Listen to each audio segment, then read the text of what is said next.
ఆలస్యం చేయకుండా మన బంగారం లాంటి బాలయ్య బాబు గారి చేతిలో మైక్ పెట్టేద్దాము.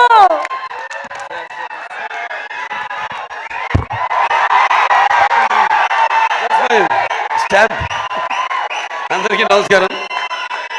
ముందుగా ఈ కార్యక్రమానికి విచ్చేసిన సత్యభామ ఈ యొక్క టీజర్ రిలీజ్కి విచ్చేసిన కళాభిమానులకు, కళా పోషకులకు, అలాగే నా అభిమానులకు, కాజోల్ గారి అభిమానులకు, అలాగే పాత్రికేయులకు,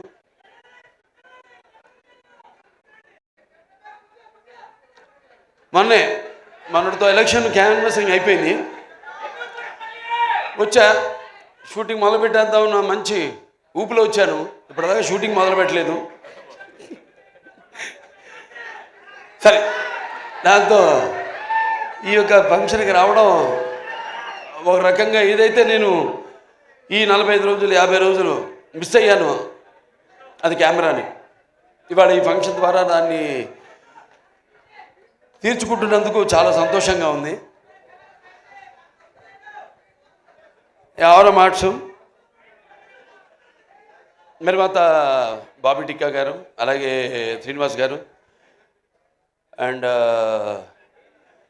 శశి కిరణ్ టిక్కా గారు, ఆయన సమర్పించిన సత్యభామ, సుమన్ గారు దర్శకత్వం వహించిన సత్యభామ సినిమా ఈ యొక్క టీజర్ రిలీజ్కి రావడం చెప్పాను, చాలా సంతోషంగా ఉంది. అలాగే నా ఆశీస్సులు సినిమాకి. ఎందుకంటే సత్యభామ అన్నది కొన్ని పేర్లు ఉంటాయి. ఆ పేర్లు వినగానే మనం తలుచుకోగానే మనలో ఒక తెలియని ఒక వెన్నముక్కలో ఒక కిలికించుతాలంటాం, అంటే ఒక వైబ్రేషన్. కొన్ని పదాలు ఉంటాయి వాడతాం మనం, కిలికించుతాలని. మన తెలుగు భాషలో అదే గొప్ప. మేము ఆదిత్య 369లో వాడేము పదం, కిలికించితాలలో జానవులు. ఇట్లాంటి భాష మన తెలుగు భాష. సరే, భాష గురించి కాదు ఇప్పుడు ఇక్కడ. అంటే ఒక అనుభవం మనకు కలుగుతుంది. అలాంటప్పుడు మరి ఒక సత్యభామ అన్న పేరు, అంటే శ్రీకృష్ణుడు మరి ఒక పారిజాత పుష్పాన్ని హరించడానికి వెళ్ళినప్పుడు ఎప్పుడన్నా మనం ప్రయాణాలప్పుడు కూడా గుర్తుపెట్టుకుని కొంచెం, నేను ఎప్పుడు ఈ మంత్రాన్ని ఉచ్చరిస్తూ ఉంటాను. ప్రయాణే గరుడారూఢం పారిజాత హారం హరిం సత్యభామ యుతే ధ్యాయేత్ సర్వకార్యార్థ సిద్ధయ్య అంటాం. దేవుని తలుచుకుంటాం, ఓకే, శ్రీకృష్ణుడు రాముడు ఇవన్నీ. కానీ ఆ పక్కన ఎవరున్నారు? యుద్ధానికి వెళ్ళినప్పుడు ఆ పారిజాత పుష్పాన్ని హరించడానికి వెళ్ళినప్పుడు పక్కన సత్యభామ ఉంది. సో ప్రయాణే గరుడారూఢం పారిజాత హరం హరిం సత్యభామ యుతం ధ్యాయేత్ సర్వకార్యార్థ సిద్ధయ్య. అటువంటి పేరు సత్యభామ. అండ్ ఉమెన్ ఎంపవర్నెస్కి పేరు కూడా సత్యభామ. ఎందుకంటే మరి శ్రీకృష్ణుడు ఉండొచ్చు అష్టభార్యలని, కానీ వాళ్ళలో ఆయన్ని తన చెప్పు చేతుల్లో, అంటే ఒక సత్య విధేయుడిగా చేసుకున్న ఒకే ఒక భార్య, అది సత్యభామ. సో అలా వాళ్ళ కంపాటబిలిటీ చూస్తున్నాం మనం సొసైటీలో. ఎలా ఒకళ్ళొకళ్ళు మనం కంపేర్ చేసుకుంటూ ఆడ మగ. ఇవాళ నిజంగా చెప్పాలంటే మగాళ్ళే ఉన్నారు పెళ్ళిళ్ళకి ఆడవాళ్ళ కంటే కూడా. ఇవాళ ఆడవాళ్ళు కరువు అయ్యారు మనకి పెళ్ళిళ్ళకి. అలా ఉంది వాళ్ళ సమాజం పరిస్థితి. అంటే నీకు తప్పు పట్టడం కాదు, ఇది ఇప్పుడు వచ్చిన ఈ యొక్క దైనందిన కార్యకలాపాల్లో పడిపోయి ఎలాగైతే మనిషి ఈ అన్న వస్త్రాలు అనే అవసరాలతో పాటు సినిమాను కూడా ఎంచుకున్నాడో, అలాగే వాళ్ళ జీవితాలు కూడా మరి ఎలా వాళ్ళ కాళ్ళ మీద నిలబడాలి అన్నది దాంట్లో వాళ్ళు కూడా సతమతం అవుతూ ఆ దీర్ఘ వ్యధలో వాళ్ళు కూడా ఇవాళ ఇండిపెండెంట్, అంటే వాళ్ళ నిర్ణయాలు వాళ్ళు తీసుకునే వాళ్ళకి ఒక ధైర్యం, అలాగే వాళ్ళకి ఒక హక్కు, అది హక్కుగా మారడం. దానివల్ల ఇక మనం చూస్తున్న పరిణామాలన్నీ ఈ సమాజంలో. సరే, మరి ఇవాళ సత్యభామ అని పేరు పెట్టి మరి మేము చేసాం. అనిల్ రావుపూడి గారు, నేను మన భగవంత్ కేసరి, నేలకొండ భగవంత్ కేసరి. దాంట్లో గుర్తొస్తుంది శ్రీలీల క్యారెక్టర్. బనావ్ బేటీకో షేర్ అంది అన్నా నేను దాంట్లో. ఈవిడేమో బనావ్ కాచికో షేర్ అని మొత్తం అసలు సినిమాలో చూస్తుంటే ఆ ఫైట్లు ఏంటి అసలు, యాటిట్యూడు అద్భుతం. అంటే ఆర్టిస్ట్కి ఒక కోలమానం లేదు, ఇదే పాత్రలు చేయాలి నేను. ఇప్పుడు నవీన్ చంద్ ఉన్నాడు, ఎంతోమంది ఇప్పుడు ఫస్ట్ మీరు డైరెక్షన్ చేశారనేది మేజరు, తర్వాత గూఢచారి. అలాగే పంపిణీదారులుగా కూడా ఎన్నో సినిమాలు పంపిణీ చేశారు. కార్తికేయ 2 చేశారు, ఇంకోటి ఏంటి ధమాకా 2, ఇవన్నీ చేశారు. వాళ్ళకి ఎంతో అనుభవం ఉంది సినిమా పరిశ్రమ గురించి. అంటే ఒక పంపిణీదారుల యొక్క ఇబ్బందులు, కష్టాలు, అలాగే ఒక నిర్మాతగా, అలాగే ఈరోజు మరి వాళ్ళ అంటే ఆయన ఒక డైరెక్టర్గా కూడా 2 సినిమాలు డైరెక్ట్ చేస్తున్నాడు కూడా.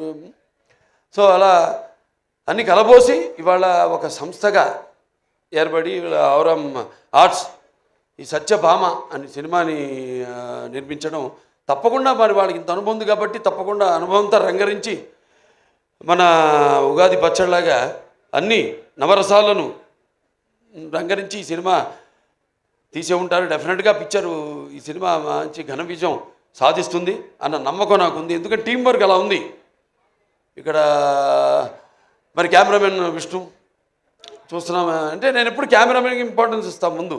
ఎందుకంటే డైరెక్టర్ ఒక మైండ్లో ఉన్న కాన్సెప్ట్ ఏదైతే ఐడియా ఉందో దాన్ని సరిగ్గా చూపించగలిగేది ఒక కెమెరామెన్.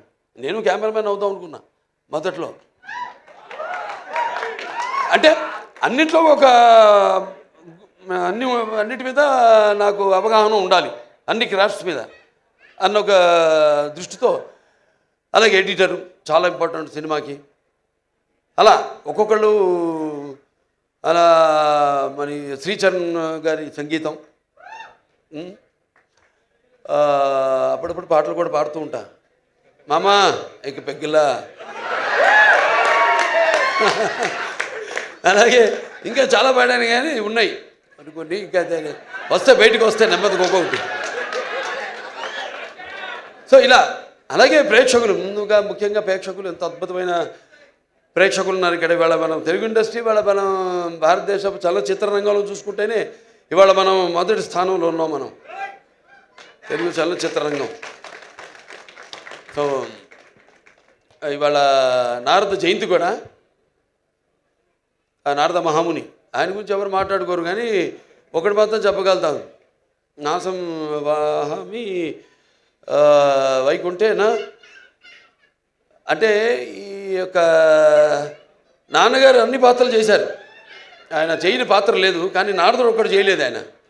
ఆ నారదుడు ఒక పాత్ర చేసే అదృష్టం నాకు దక్కింది. అది శ్రీనివాస కళ్యాణం సినిమాలో నేను నారదుడిగా యాక్ట్ చేశాను. సో అదొక తృప్తి ఉంది నాకు, ఆయన చేయని పాత్రల్లో ఆ నారదుడి పాత్ర ఒకటి నేను చేయగలిగానని. సో ఇలా సినిమా బాగుంది, ట్రైలర్ చాలా బాగుంది. ఇంకా కాజల్ గారి గురించి చెప్పక్కర్లా, ఆల్వేస్ ఫైర్ బ్రాండ్. అంటే అన్ని గుణాలు, ఆర్టిస్ట్ అంటే కేవలం అరవడము నవ్వడము లేకపోతే ఒకరిని ఏడిపించడం కాదు. ఒక పాత్రలోకి వెళ్తున్నాం మనం, ఆ పాత్రలో ఒక ఆత్మల్లోకి వెళ్తున్నాం. ఆ పాత్ర ఒక లోతులు మనకు తెలియవు. ఆ పాత్రకి వెళ్ళినప్పుడు ఆ పాత్ర వరకు అంటే ఎన్ని పాత్రలు, స్పాన్ ఆఫ్ 16 years, 16 సంవత్సరాలు, మరి ఎన్ని రకరకాల పాత్రలు చేసి మరి ఒక పాత్ర నుంచి ఇంకో పాత్రలోకి, ఇంకో పాత్ర నుంచి ఇంకో పాత్ర పరకాయ ప్రవేశం చేస్తూ మళ్ళీ ఒక కంబ్యాక్ మధ్యలో అన్నీ ఒక స్త్రీ మూర్తిత్వం. అంటే కార్యేషు దాసి కరణేషు మంత్రి భోజేషు మాత శైనేశ్వరంబ రూపేచు లక్ష్మి క్షమయ ధరిత్రి అన్నట్టు అన్నీ చూసుకుంటూ అన్నిటికీ సమపాళ్లలో న్యాయం చేస్తూ మళ్ళీ ఒక బిడ్డను కూడా కానీ మళ్ళీ తిరిగి ఇండస్ట్రీకి రావడం. మా సినిమాకి ఒప్పుకున్నందుకు నేలకొండ భగవంత్ కేసరికి ఆవిడకి నా మనస్ఫూర్తి కృతజ్ఞతలు తెలియజేసుకుంటున్నాను. ఎందుకంటే జనరల్గా ఒక స్టాంప్ పడిపోతుంది అంటారు, అదొక నానుడి. ఒక పాత్ర చేస్తే హీరోయిన్గా చేసిన వాళ్ళు మళ్ళీ ఇంకో తల్లి పాత్రలో లేకపోతే అక్క పాత్రలో అలా చేస్తే మళ్ళీ దానికే అది పడిపోతుంది, ఆ ముద్ర పడిపోతుంది అని ఒక దాన్ని బ్రేక్ చేసిన వాళ్ళు చాలా తక్కువ మంది ఉన్నారు. చాలా వేళ్లలో లెక్క పెట్టి చెప్పచ్చు ఎంతమంది ఉన్నారు. వాళ్ళల్లో ఈ కాజల్ అగర్వాల్ గారు ఒకరు. Hats off to you for all the energy. And ఇప్పుడే కాదు, నేను మొదటి నుంచి కూడా ఆవిడ సినిమాలు చూస్తూ ఉన్నాను. చేయని ఉండేది, మంచి ఎనర్జెటిక్ ఆర్టిస్టు. బట్ ఎటువంటి కాంబినేషన్ పడాలి ఏంటి అన్నది మరి ఆవిడ ఎందుకో మా కాంబినేషన్ అప్పుడు కుదరలేదు. తర్వాత మా ఈ యొక్క నేలకొండ భగవంత్ కేసరిలో మేము కలిసి యాక్ట్ చేయడం ఒక మంచి ఎక్స్పీరియన్స్. అంటే ఒక ఆర్టిస్టు అందరూ అంటారు ఏదో ఒక కోలమానం అని, ఒక దీనికి డిసిప్లిన్ కానీ ఒక డెడికేషన్ కానీ ఏదంటే ఇప్పుడు మా పేర్లే తీసుకోవడం ఒక ఆనవాయితీ అయిపోయింది. కానీ ఎంతోమంది ఉన్నారు నటులు, కాజల్ అగర్వాల్ గారు లాంటి నటులు అయితే ఎంతోమంది చాలామంది ఉన్నారు. యథా రాజా తథా ప్రజలాగా మనం సవ్యంగా నడిస్తే మొత్తం సమాజం కూడా తిన్నగా నడుస్తుంది, సవ్యంగా ఉంటుంది. అలా మన తెలుగు ఇండస్ట్రీ రామారావు త్వరత అంటే రామారావు గారితో మొదలైంది ఆ డిసిప్లిను, ఆ డెడికేషను, ఆర్టిస్ట్కి ఒక మర్యాద అన్నది. సో దాన్ని ఇలా ముందుకు తీసుకెళ్తున్నందుకు మేమంతా ఆయన వారసులుగా చెప్పుకున్నందుకు, వారసులు అంటే కేవలం ఆయన గురించి చెప్పుకోవడం కాదు, ఆయన చేసిన సినిమాల గురించి చెప్పుకోవడం కాదు, లేకపోతే ఆయన నడిచిన దారుల గురించి చెప్పుకోవడం కాదు, మనం వాటిని అనుసరిస్తున్నామా లేదా, అనుకరించడం కాదు, అనుసరిస్తున్నామా లేదా అన్నది ముఖ్యం. సో అటువంటిది ఆయన వారసులుగా అందరం తెలుగు చలనచిత్ర రంగం ఇలా ముందుకు దూసుకుపోతున్నందుకు చెప్పాను ఇందాక, మన భారతదేశ చలనచిత్ర రంగంలోనే ఇవాళ మనం మొదటి స్థానంలో ఉన్నాం, తెలుగు చలనచిత్ర పరిశ్రమ అనేది. సో ఇటువంటి ఇంకా మంచి మంచి సినిమాలు రావాలి. ఎందుకంటే ఆర్టిస్టులు ఎన్నో కోణాలు ఉంటాయి, ఎన్నో కోణాలు. ఇప్పుడు నాకు చేయాలని ఉంటాయి ఎన్నో పాత్రలు.